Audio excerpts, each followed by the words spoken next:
इससे सब लोग अपनी जान बचाने के लिए घर से बाहर भागते हैं। प्रिया के पल्लू में आग लग जाती है।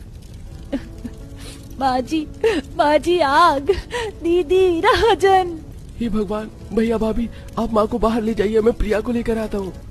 राजन पानी के घड़े से प्रिया का पल्लू बुझा देता है और सब सुरक्षित बाहर आ जाते हैं, लेकिन उनका घर जल जाता है। ये देख सब रो रहे होते हैं, लेकिन दूर खड़ी सावित्री बहुत खुश होती है। अब देखती हूँ पार्टी में किसकी बहू सबसे ज्यादा सुंदर लगेगी। ये कहकर सावित्री चली जाती है। माँ जी, हमारा घर जलकर राख हो गया, ऐसे कैसे हो सकता है? और एकदम से चूल्हा जलाते ही पूरे घर में आग फैल गई, यकीन नहीं होता। हाँ बहू, किंतु मुझे भी नहीं हो रहा। माँ जी, हमारे पति इतनी महंगी महंगी साड़ी लाए थे और वो भी जलकर राख हो गई। हम कुछ नहीं बचा पाए, अब किस छत के नीचे अपने सर को रखेंगे?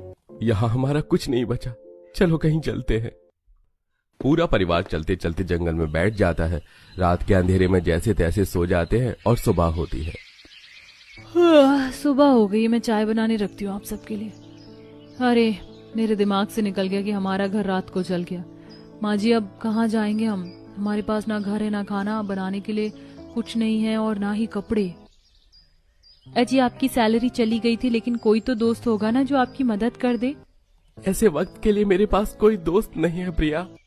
तभी अंजना अपनी बीती बातों में यादों में चली जाती है, जहां 18 साल की आयु में एक तपस्वी साधु को बिच्छू काटने के डंक से बचाती है। तभी वो साधु बाबा प्रसन्न होकर उसे 4 जादुई तरबूज के बीज देते हैं। देखो, तुमने हमारी जान बचाई है, इसलिए हम तुम्हें ये जादुई बीज दे रहे हैं। भले ही तुम लेना नहीं चाहती, लेकिन भविष्य में ये तुम्हारे बहुत काम आएगा। इस बीज से तुम तरबूज का घर बना सकती हो, जो तुम्हें मनवांछित चीज देगा। लेकिन तरबूज का घर एक पूर्णिमा से दूसरी पूर्णिमा तक रहेगा और गायब हो जाएगा। शुक्रिया साधु महाराज।